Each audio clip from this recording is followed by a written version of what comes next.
Welcome back, everybody, for another episode. We got the original crew actually all back together for a podcast. Yep.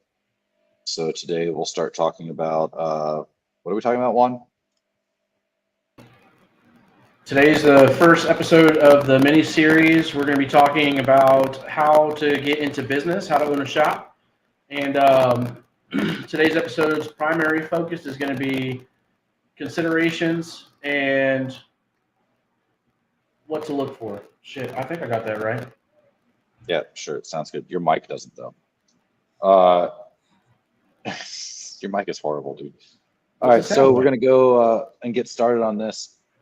So building a shop, right?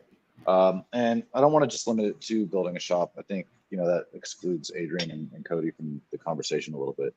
But building a brand, I think, is a good way to look at this as well. And obviously, we'll talk about business from me and Juan's perspective of actually building a shop. But building your brand, right? Because we have a lot of drivers that follow us and comment. And, they need to build their brand. We kind of talked about that before with sponsorship a little bit, a few episodes back. But it's the same thing. When you build a shop, you have to build your brand. When you build yourself as a driver, you have to build your brand, no matter what you're doing. So there's a couple ways to approach that, right? One, I'd say your first consideration is, do you have the skills? Are you actually good enough to build a brand, to become, something that people are going to talk about, something that people are going to put money out for, to have your name attached to whatever you're doing, whether that's a business to a driver, a customer to a business, etc. So, you got to look at your skill set. And the other thing I'd tell you, for a lot of you guys out there possibly considering this, is remember, you don't own a business owns you. And I'm sure me and Juan will talk about that a little bit here as we get into the podcast. So with that, I want to open the floor up a little bit, get people's initial thoughts, and then we'll jump into this. I want to say that, I'm not saying everything that you're saying is wrong, because obviously you both have the background of owning and running a shop successfully. But I don't think it necessarily is 100% of what your skill could be. Because if you can network and bring everything together as a collective and do it that, which I know is 10 times harder than being able to have your own skill set and starting that way. But it is a possibility. So don't get discouraged if you don't necessarily have the skill set. Some of us, like myself, are going back to school for it all.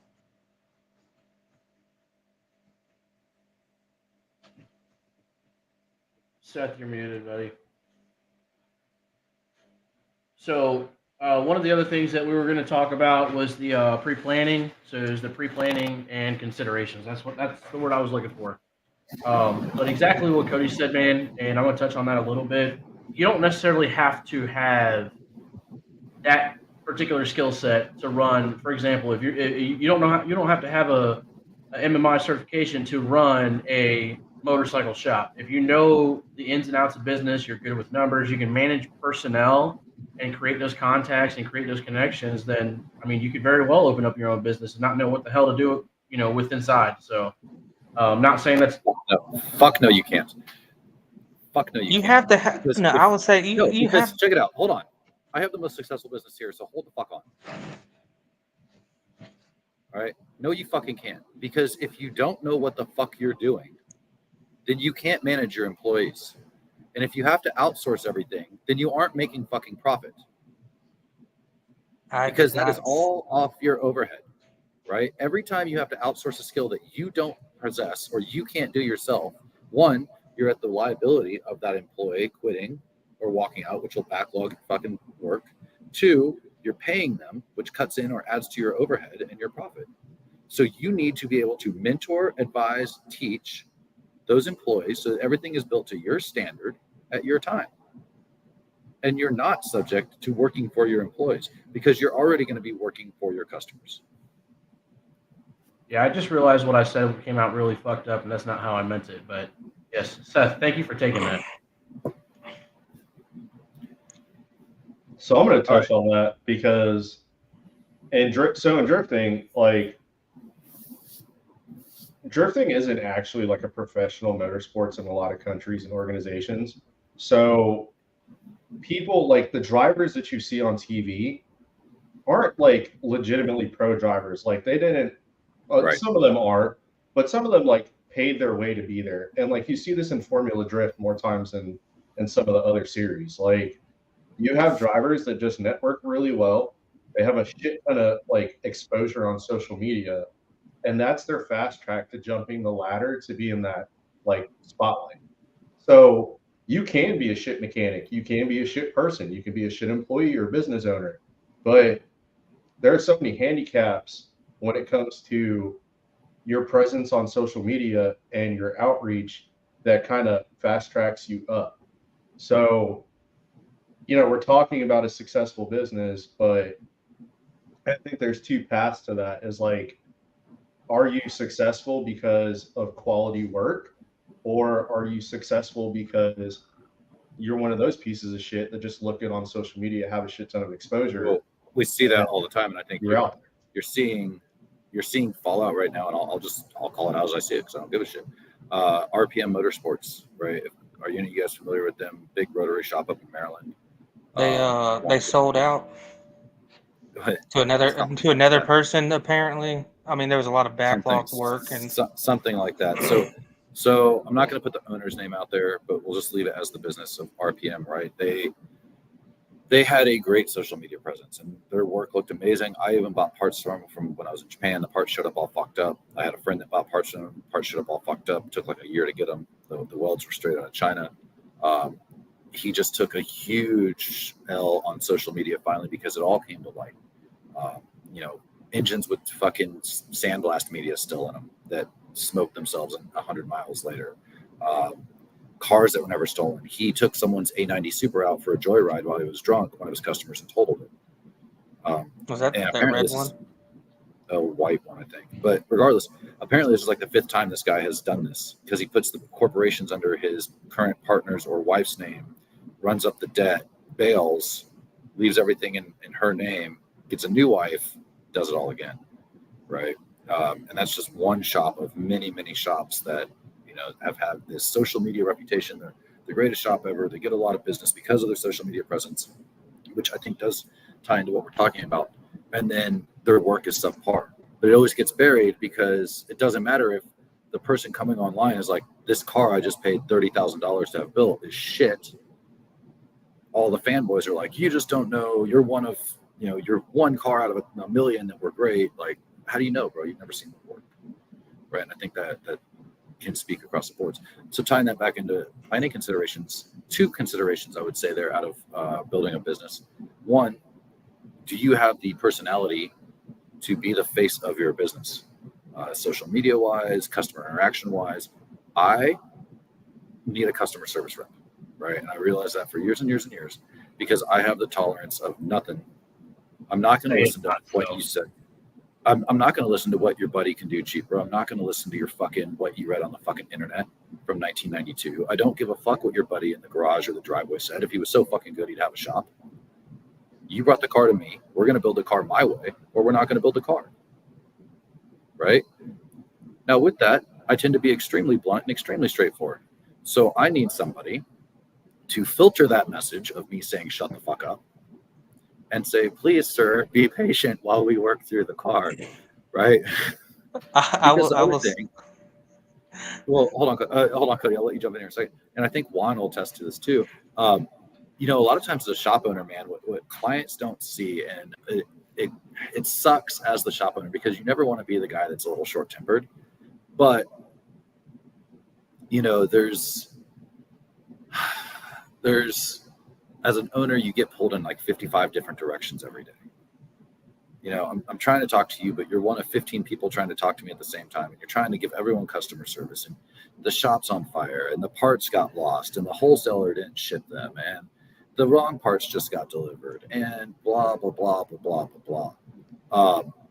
So, you're dealing with a human being, right? You're a human being, understands your strengths, understands your weaknesses, and supplement what I would say, circling back to kind of the point earlier, supplement your weaknesses with people around you that complement them, right?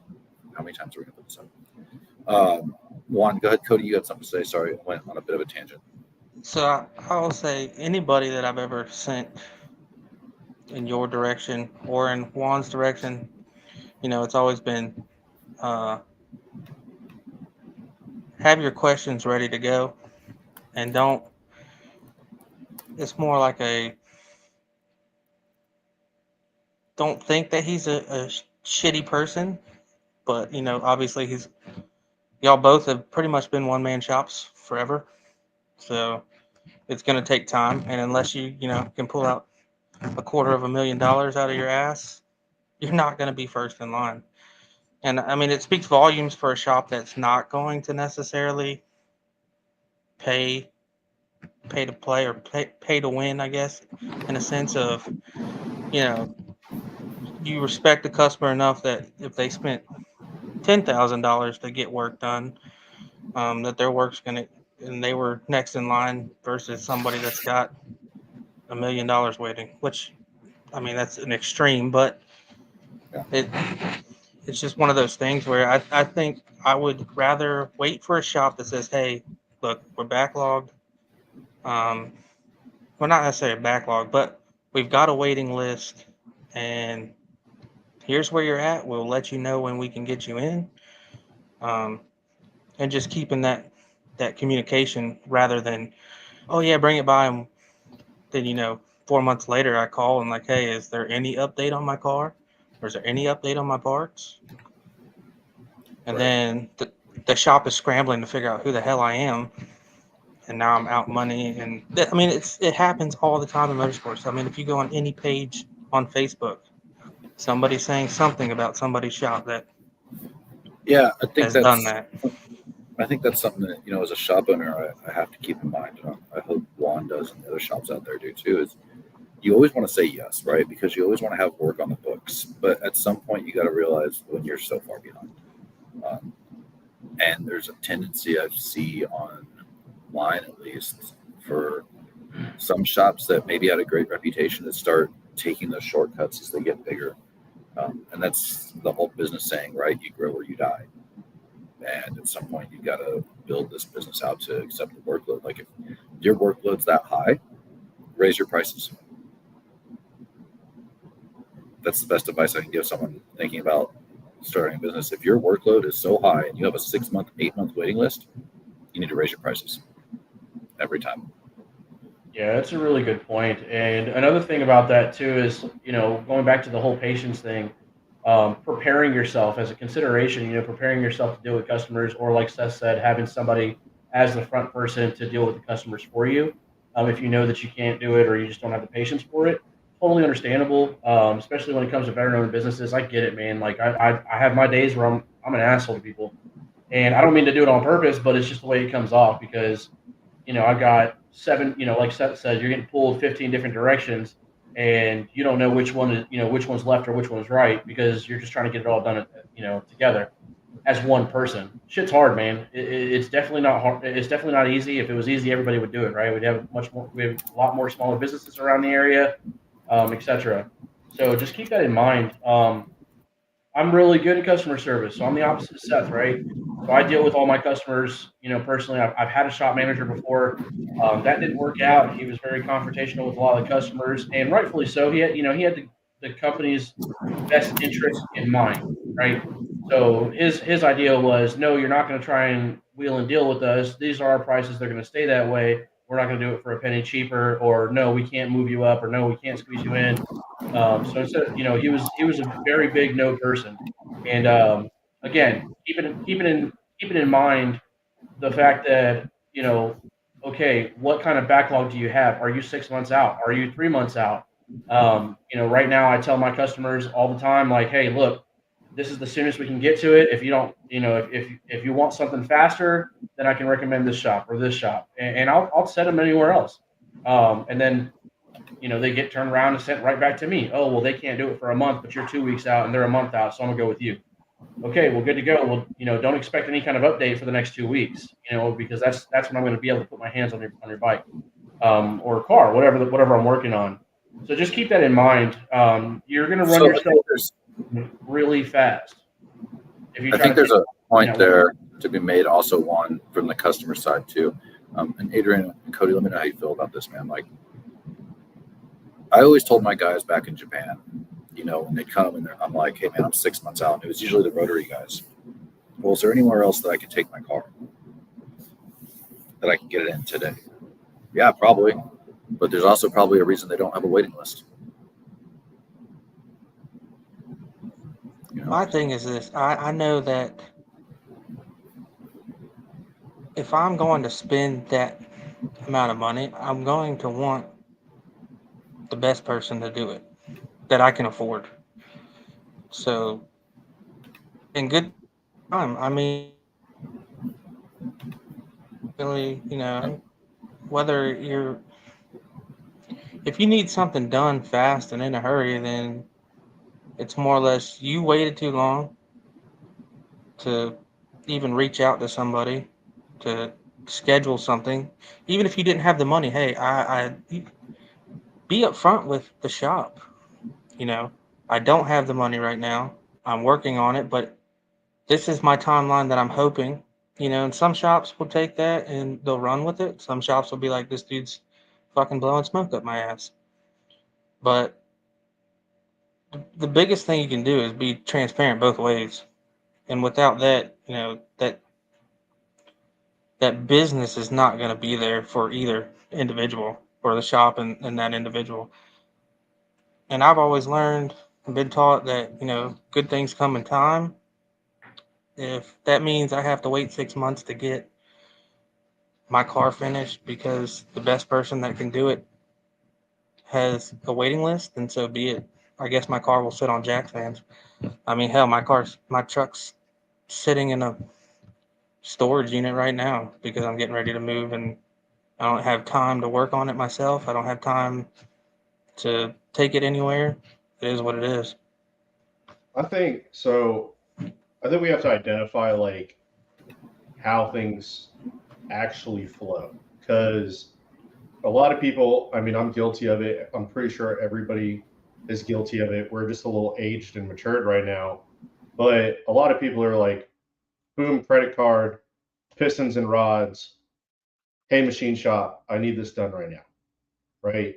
Like, a lot of people are unfamiliar with, okay, cool, you bought your pistons and rods, but did you buy the right size? Like, if you buy an 86 millimeter piston for an 86 millimeter bore, you take it to the machine shop and they're like, hey, your run out is out of spec. You got to go now to 86 and a half mil. You've got to rebuy the pistons.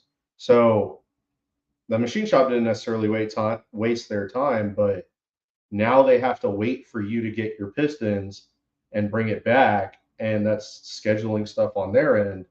But if you do that initially, you're like, hey, I have this block, take it to the machine shop and hey, what do I need? Okay, cool. Your runout's good, your line bore's good, your crankshaft is polished and whatever. You need these size bearings, these pistons. It allows that shop to schedule things out. And for me, I haven't pushed the drive in almost 2 years now, since I left Las Vegas. But with what I know, the maturity that I have now, and understanding the processes of dealing with shops, running my little thing on the side as well. If I know I'm going to get back into racing, I'm going to start hitting up shops 6 months ahead of time of when I want something done. Not necessarily they're 6 months out, but I know that if I were to go get an engine block right now, I'm going to get it spec. That's probably going to take a week or two with the machine shop to get spec done. I'm going to hit up Seth and be like, hey, dude, I need these pistons and rods, piston rings, bearings, whatever. And then, hey, if they're backlogged and it's a 2 month wait, I have factored that in. That machine shop knows in 6 months I'm going to have everything. So I think, like, consumer standpoint, you've got the people that understand those processes and how to communicate with businesses and effectively use their backlog or their wait times, and you have people that don't. So I don't mind a shop with wait times because, like I said, I can strategically plan to use that to my advantage, or at least we're working together, we're on the same page. But people who have the issue are the people that aren't mature enough to plan accordingly, and they expect everything done right now, and that's not a business's fault. Yeah, Well, I mean, I'm going to touch on that a one little of- bit. Go ahead, Seth. okay, good. No, I was just saying, I think there's a point that I was going to bring up as far as the planning considerations that I think you would like have a lot to say with this as well. But I'll let you finish your point out first before we kind of shift gears again. We're doing another consideration. So let me know what you were thinking on Adrian's thing. Sorry. Yeah. Okay. So, this kind of goes back into pre-planning as well. What kind of shop do you want to be? Do you want to be the shop that has a reputation for front-loading people because they got money and leaving the hard-working blue-collar guy that's barely making it, but just trying to enjoy a motorsport, leaving him on the back burner when he's already paid his deposit? He was there 3-4 weeks prior to this guy that came in and dropped 10 bands. You know what I mean? You have to really think about that as a business owner. What kind of reputation are you setting for yourself? And I want to blame some of these shops around here, for that mentality, because they're doing it. They're front loading those guys that got money and pushing the little guy in the back and leaving them on the back burner. That's not fair. And I tell guys, it's around here, and I say this willingly. In my area, there are so many people out there that are like, oh, I'm with this club or I'm with this club. Like, I need my stuff back ASAP because we got this going on. Hey, man, like, no disrespect to what you got going on, dude, but just because you have an event next weekend and you want a whole top end, you want a big jug kit, whatever the case is, it's not going to happen. I'm going to tell you right now. I'm going to be the first one to tell you. I've got 6 more bikes in front of you. Once I get through those 6, then I can touch your bike. Or if I'm waiting on parts, there's a chance that I can get to it sooner rather than later. But at the end of the day, it's not going to be you walk into my shop and say, oh, I ride for this club and I've got this much money. I want it done now. It's not going to happen, man. I'm going to hurt your feelings. I'm going to piss you off because I'm going to tell you the first thing I'm going to tell you is take a seat, okay? Because I've got 6 other bikes in front of you. I'm 2 to 3 weeks out before I can even touch it.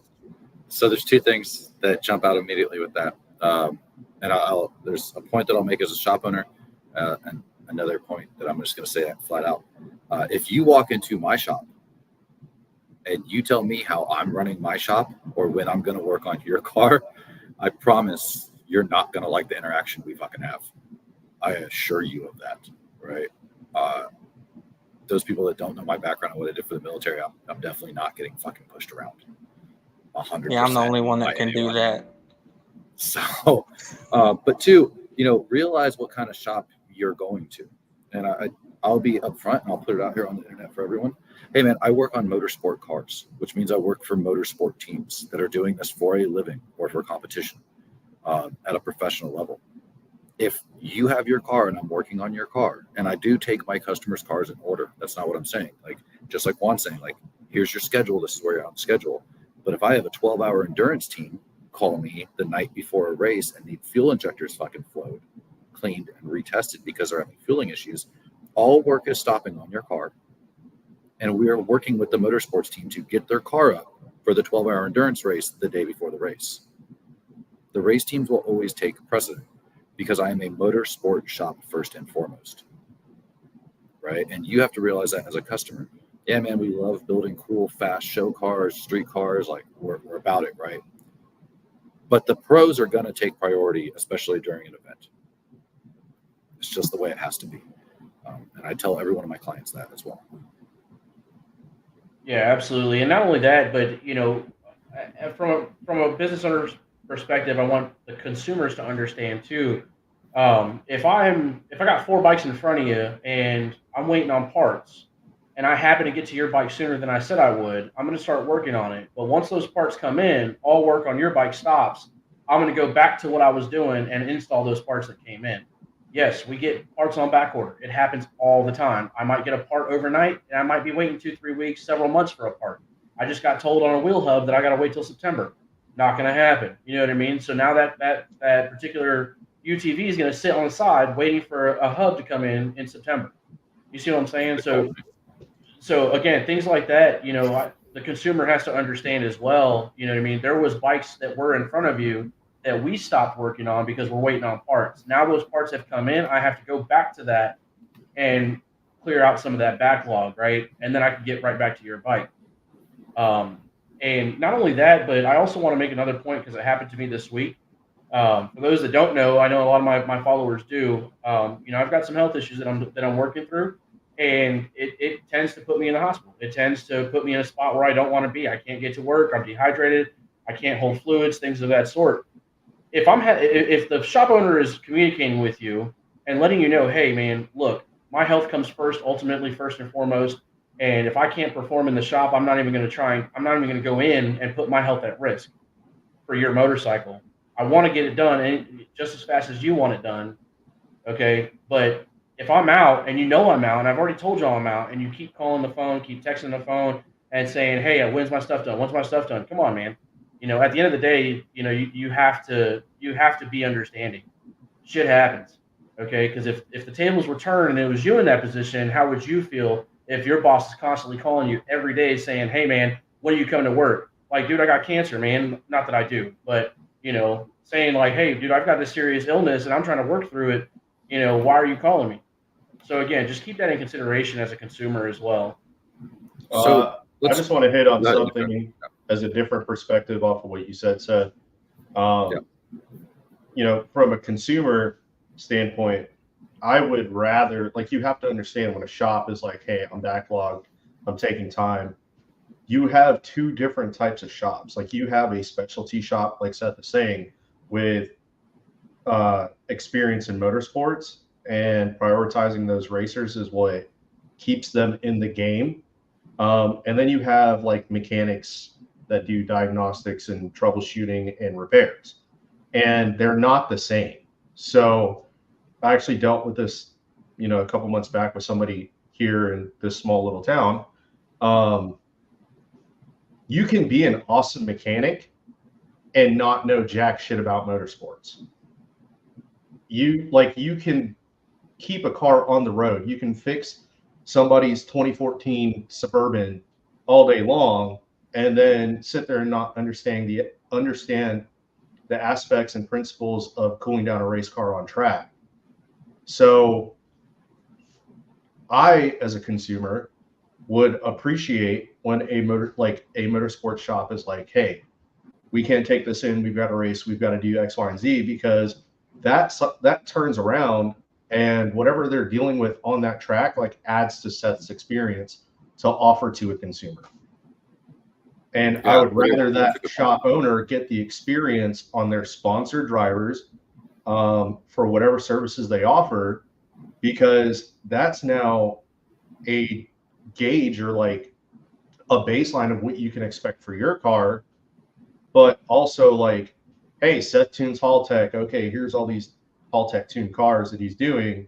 And then, like, when the Nexus stuff came out and we started talking about that, and you're like, hey, I've got this car that I'm putting it in, boom, done, car's running, and then you can see the development on that driver's page or whatever. Like, it's almost advertising, but it's also eye-opening as to like what you can expect. So sometimes it's worth the wait. One of the things too is I want to get to this other point I want to make back to building a shop, but we keep circling back. But one thing too, man, is a good shop, a good motorsports shop, or a good sports shop, right? The owner or the supervisor, the chief mechanic, whoever it is that you're dealing with, they should tell you. Like, I have cars that come in sometimes, or I have clients that were like, hey man, could you do an oil change? Like, yeah, I can, right? I can troubleshoot your whatever X, Y, and Z technician mechanic level problem that's going on your car. But you're going to pay a premium for it because my shop labor is my shop labor, and you really don't need a specialty shop to do this job on your car, right? Like, I appreciate it. I'm glad you're loyal to the shop. I'll 100% take the work if we can. But at the same time, like, man, you don't need to spend $150 an hour, right? Like, in this instance. Just my 2 cents on that. Like, I try and be very transparent with my consumers. I will say sometimes that's more so a test for people that have money. You know what I mean? As far as thinking, as far as the consumer goes, if I can bring something that's mild, that more than likely, if I did it myself, might take a little bit longer, but taking it to that shop to I hear what bring you're saying, man, but And I mean, I that's get what I it. mean. It's one of those And things, like you said. if they want to push the job into the shop, we'll take the job. It's just I feel that it's my responsibility to be like, hey, bro, like I'm going to charge you $150 an hour to do your oil change because that's our labor rate. Like, right? It's an oil No, change. and I get Just as it. an example. Just like And if they with, still want us to do it, man, then we'll do it and we'll do it right. But I'm just saying, like, maybe you want to spend your money somewhere else, then save a few bucks and buy yourself a case of beer. It's up to you. You're the client. So I want to circle back because I keep trying to get to this goddamn point. We keep getting sidetracked. All right. So going back to the point of this podcast, right? Considerations, pre-planning considerations. One of the things that I think is overlooked and it really bites people in the ass. And I'm going to put one of my friends on blast a little bit right now, who I did business with for a long time. And our friendship really suffered in the long run because of this. Understand as the owner how many jobs you have. If you think I'm an amazing mechanic, or I'm an amazing tuner, and I'm going to open a shop and I'm going to be in the garage all day working on the car, you are so wrong. It's not even funny, man. So wrong. I got into a fight with my girlfriend, who's also my corporate secretary, the other day. Not really a fight, but a spat, because I was like, Jesus Christ, I don't have time to do admin all day, every day. That's why I have you. I need to be in the garage working on these cars right now.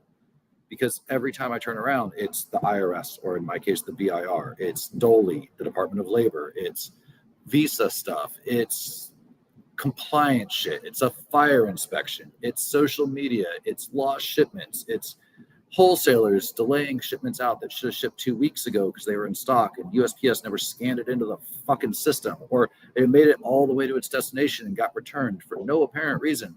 It's client inquiries that are so off the wall it eats up a lot of time to design. It's social media engagement. It's taking photos and staging. It's advertising. It's marketing. It's dealing with the accountant. It's holy shit, man. Like, you have to be in charge of everything. And you hear about these guys that get screwed over, right? Oh, we ran a multi-million-dollar corporation and then all of a sudden I was bankrupt and I have no idea how that happened. It's because as the owners, they stopped paying attention and they just started blindly trusting people to do their job and never checking them, right? So you have to be prepared that if you want to do this and you want to be successful, especially when you're first starting out and you don't have the capital necessarily to just start hiring people to fill all these little roles, man, it is a 24-hour-a-day job, all day, every day. Even when you're closed, you are working as the owner. Absolutely. When you're closed, it just means you're not dealing with clients at the shop. That's what that means. Yeah, absolutely. That's a great point, Seth. And to add on to that, like a little bit about my business. Like I didn't hire my first employees until I was 2 years into business. Okay, that was the first time I was able to hire my first employee. And even then, it was okay. They can do basic services, but all the heavy shit I still got to do. The top end jobs, the piston jobs, valves, everything. I'm doing it on my own because they only have the capability of doing oil changes and tire changes. That's cool, man. But like Seth said, when you go home, like you might grind all day in the shop, but you're going to pay for that shit later. Especially as a business owner. If you're in the shop all day long, you're doing something wrong, man. Like because at the end of the day, if you don't care about your personal time, knock yourself out. Be in the shop all day long. Because the minute you close those doors, you're going right back to your computer and you're doing all your admin stuff, catching up on your invoices, doing your billing, making sure you're contacting customers. And if you're like Seth, you got customers in different countries, so you got to make sure you coordinate with them. So things of that sort, like you have to take that in consideration if you want to turn wrenches all day. And the other underlying aspect to that is there's so many skills I've had to develop over the years of being a business owner that I didn't know how to do when I fucking started this, right? I was a tuner and a mechanic. And that's what I thought running a business would be. And man, was I wrong.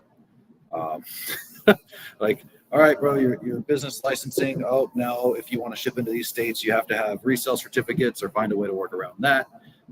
Okay. And now, this customer wants delivery. Okay, I bought a vinyl cutter. How the fuck do I use it? Right? Oh, cool, man. We just expanded capabilities. I got this fuel injector cleaning machine for $15,000. How do I use it? I'm doing it right now with the dyno. I got a $120,000 dyno out there, and I'm like, cool. I know how to do ramp runs, but there's like 500,000 other features built into this expensive ass machine for diagnostics. yeah. And I'm like, dude, what do these buttons do? Right? Like, cool. I know how to do horsepower measurement and hold steady state for tuning, but there's like emissions testing. I mean, you can hook up all these sensors into the dyno. It's insane. Plus full OBD2. Social media.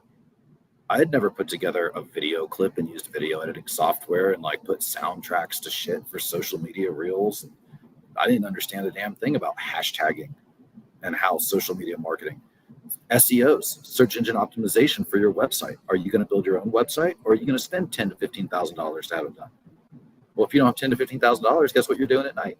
You're reading HTML codes or PHP codes, and right, you're learning how to fucking write web pages or use Shopify. And this is how some to shit optimize that you your got to search think engine. about too, because like my first website was on Google Suites, and those of you that were using Google Suites know last year they sold it, and now you have to go into Squarespace. Well, Squarespace is complicated as fuck compared to Google Suites. Google Suites, they take everything off my Facebook, Instagram, and make a website with it. Awesome. I post one place, it goes to Google, it goes to everywhere else. Now I don't have that option, so then I had to go and resort to, like Seth is saying, now I'm coding. What the hell is that? But there's so many hats that you have to wear as a business owner, you know. Moving to the Philippines as an example. I'm in the Philippines now. Apparently, anything I buy out of Australia or New Zealand falls under ASEAN trade conference, which means I don't have to pay customs duty on it. Do you think that the customs department here in the Philippines was like, oh yeah, bro, if you just give us this one piece of paper, you don't have to pay us? Fuck, no, they weren't. Dude, I had you learn all about ASEAN. I was reading international trade agreements for like 4 days straight on the phone with Haltech, on the phone with Link, on the phone with Artec and the rest of my Australian suppliers.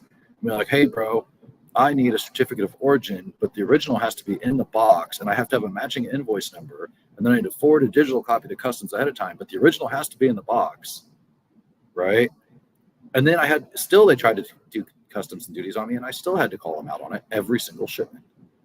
There's so many things you have to do. And, you know, you might be saying, well, that's not a big deal. Why don't you just get a trade broker?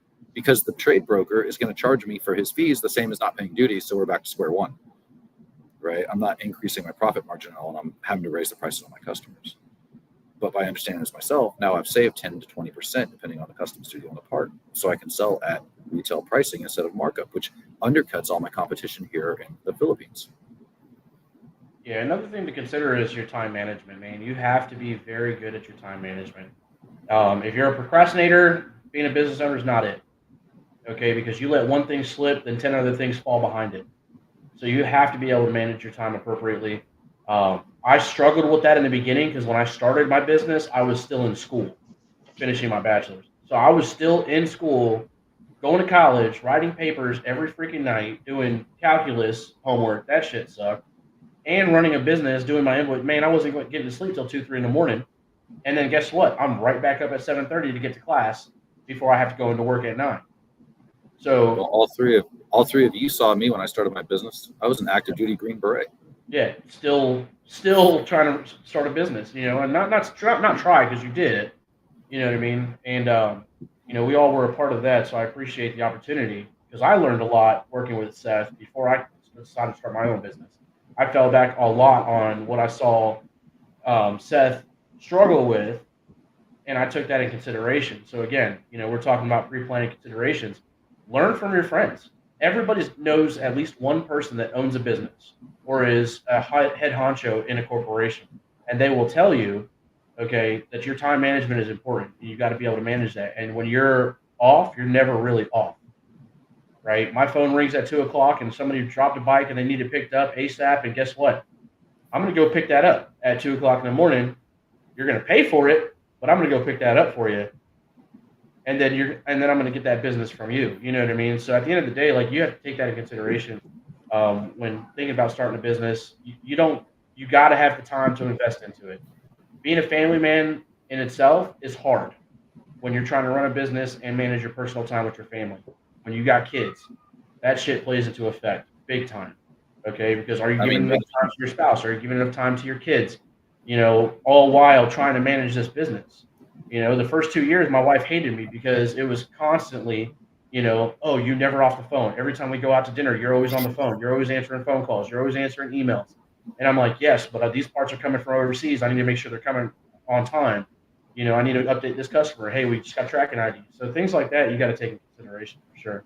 I want to chime in on the time thing because some of you guys know that I started Beast Coast Drift and kind of took it from some parking lot drifters that were hosting like cookie cutter track days at skid pad to like, okay, boom, we're running like a 5K shootout in Florida. And whatever time you think it's going to take to successfully do something, even if you're being like very generous with that amount of time, like double that shit. And it's not going to be, you know, Absolutely. a 9 to 5 type thing, because for me, like when I got into it, I thought these guys might have had some experience, but they're business owners in their own trades. So, you know, I didn't get a lot of help with the things that I needed to accomplish to take this into being an actual racing organization. And, you know, Brittany did the same thing, dude. She's like, why are you on your phone nonstop from 5 o'clock to 10 o'clock at night? And that's like, there were days where I'm on the phone with 10 different racetracks across the state, trying to get a bid in to get a track day for sometime in the calendar year of 2024. And I'm negotiating with this initial secretary just to get transferred to somebody else to then actually talk to the guy that makes the decision and gives us the bid. And, you know, that's one aspect. And then I'm talking to insurance and I'm talking contracts and liability. And that's not even getting into the marketing aspect, because we ended up going with Shopify, which kind of simplified getting the website and merchandise and stuff like that going. But I would be making t-shirts at 2 o'clock in the morning online because, you know, I'm figuring out how to use these Photoshop apps on my phone. And no joke, I'm using my phone, my PC, and my iPad together. Like, I'm taking the picture from my phone, cropping it, opening, like, messaging an old Facebook account on my phone so I can pull it up on my Messenger app on my iPad and have a bigger screen to kind of play with the Apple Store stuff. And then I'm emailing it to my second email so I can pull it up on my PC to upload it on the store. And like, when you first start out, like, yeah, I could hire somebody and be like, hey man, I need you to design my merchandise. And he makes this whole awesome thing in like 2 days and there's all my merch thrown up on the website. But when you're first starting out, like Seth said, like, you can't afford to pay people like that. Yeah. So you're becoming like an apparel guy when you're trying to start a racing organization. I'm over here like, yeah, dude, I'm just going to make an event on Facebook and be like, hey, everybody buy tickets on our website. And, you know, we got a PayPal account, we've got Square, and a bank account, and money's funneling in, and boom, it's done. And it ended up being like a 60-hour-a-week job that I was balancing with school and health issues. And I was like, I kind of took a step back from that, but you have to double your time, and whatever money you think it's going to cost for you to put in, like, double and triple that. Like, that's a consideration for pre-planning at least. So I think, you know, that's a good point. You know, when you're starting out, to also be realistic about what you need. You're going to grow your business, hopefully, right, if you're good at it. And understand your value as a shop owner, right? What is your salary? So for me, you know, in Japan, my shop labor rates, I think at peak were around $150 an hour before the yen crashed, but around $150 an hour at my peak. So there's stuff I would hire people to do that I was very capable of doing myself. Like on my daily driver Hilux, I'd take it to Toyota and be like, service it. Even though I have all the Snap-on tools and the lift and everything else there, I'm like, service it. Because the price they charged me was less than my hourly rate of labor. So I was actually saving money by paying Toyota. And you have to start thinking like that as a business owner. When you're selecting or designing your first garage or shop or office space, be realistic about what you need and where you expect to grow. Don't lock yourself into long-term leases necessarily, because you may take exponential growth or it may be too big for you. My shop now, well, I mean, when I started, I worked out of a Pelican briefcase, and then I had the 2-car garage for years and years and years. And then I moved up to like the maybe 1,000 square feet over on that side of Neo with both rooms combined, maybe. Yeah, it was like a 3-car garage. Yeah, I mean, it was a decent small shop, and it was great for me as a one-man shop. It was everything I needed. Really, I could have used some more room for other capabilities that I wanted, but it was a functional shop for me as a one-man person. And then I hired 1 or 2 employees that didn't work out, which is a whole nother subject that I think me and Juan can jump into in another podcast. Hiring, firing. Yeah.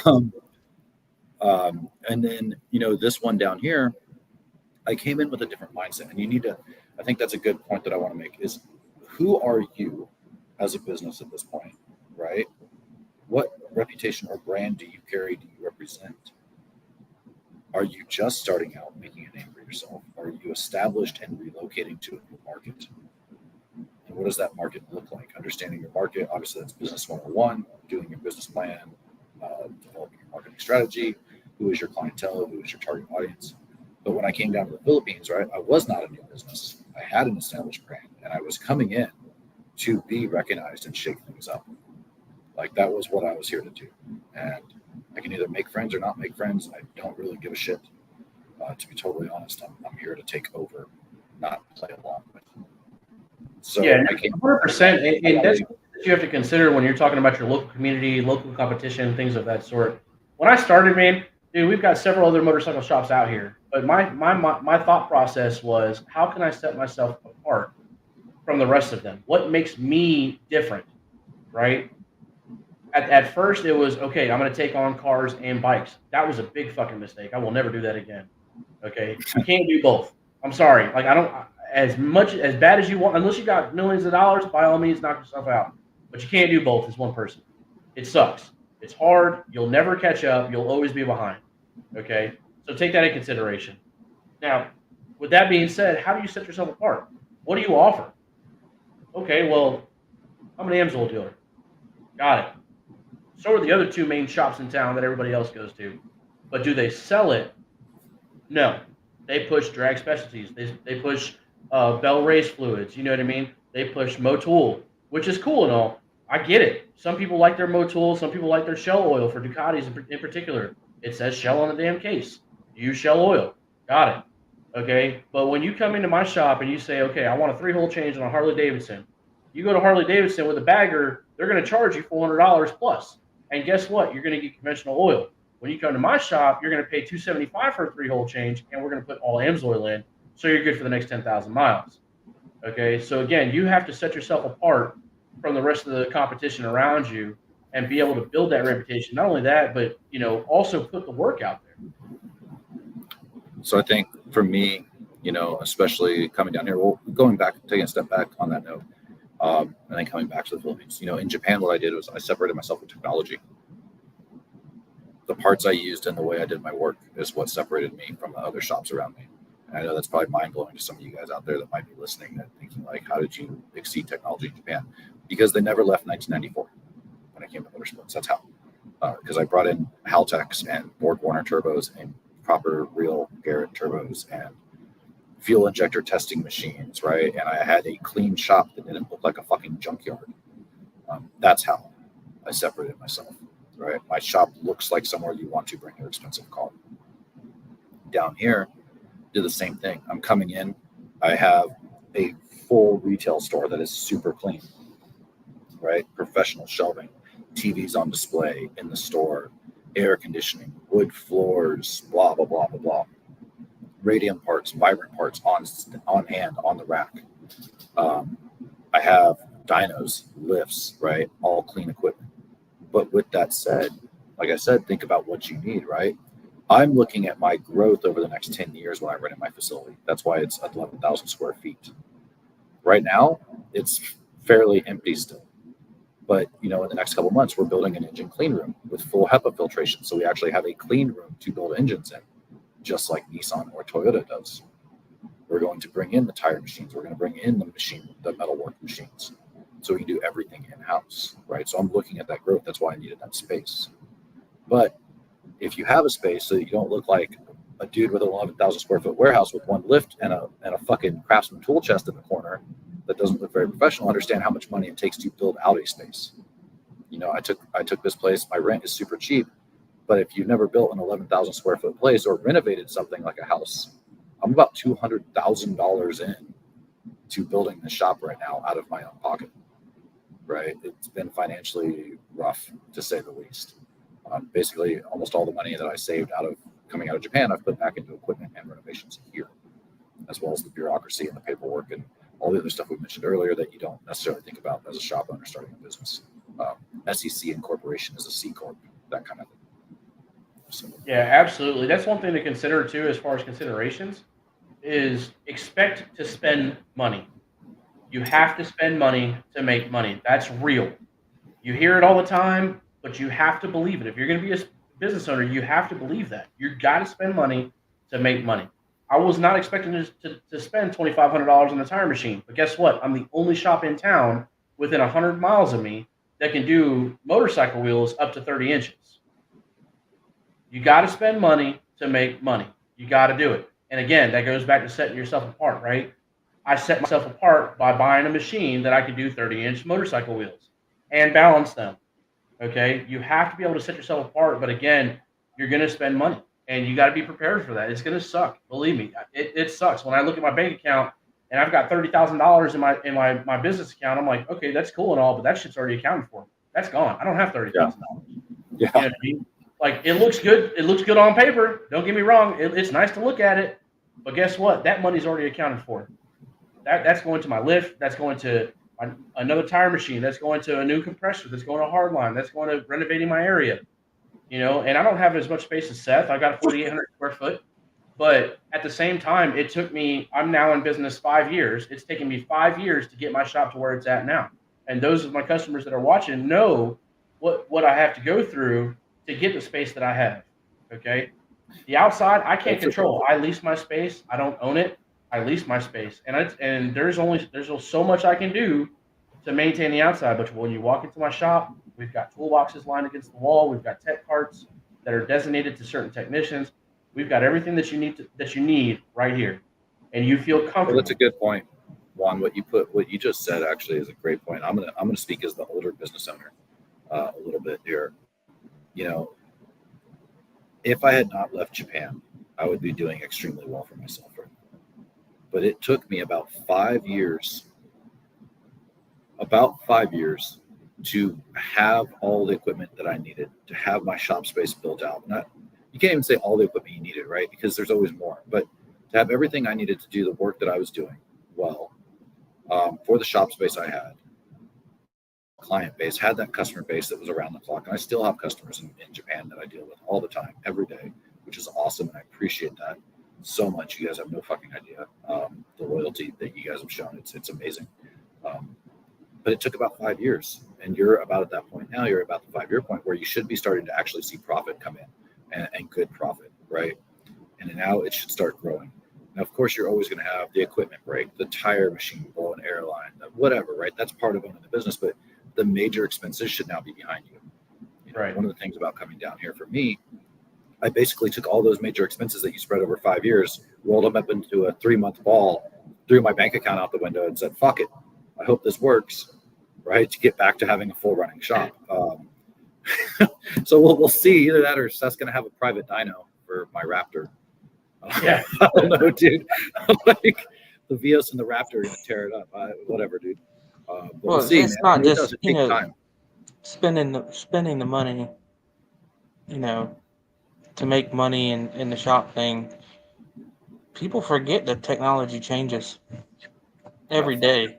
So you're That's going to Seth. have to spend the money. I mean, he's a big Snap-on guy, man. He's got to pay for updates every year on his fucking tablet. Exactly. That's just one small thing. And, some shops can get away with it because they don't want to $2,200 deal. a year for updates. They don't want to deal with the new 2024 or whatever year they want to necessarily stop at. But I don't even know. The last time I looked, it was what?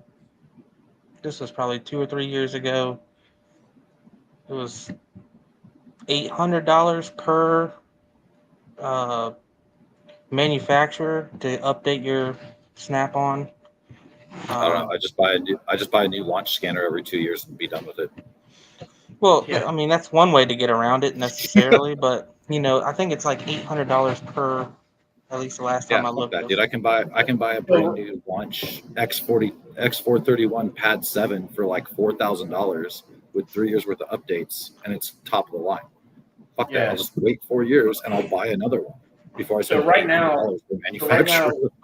Right now, you can get what's considered a full access, and when you pay that, it's every year, right? With Snap-on, it's $2,200. I just priced it out because I'm looking at getting a new scanner myself. And I was talking to Matco, and I was like, all right, dude, like if I buy this now, I'm good for the next 2 years on updates, but will it do all motorcycles? The answer was no. So I have to go to Snap-on. And even my Matco dealer was like, I hate to send you over there, but yeah, man, like they're probably going to be your best bet when it comes to motorcycles. Got it. All right, Okay. So I want But then I'm spending $2,200 every year on updates. Fuck that. So there's a solution for that for everyone out there. Only work on old cars. Fuck OBD2. All right. Carburetor. It'll rock, brother.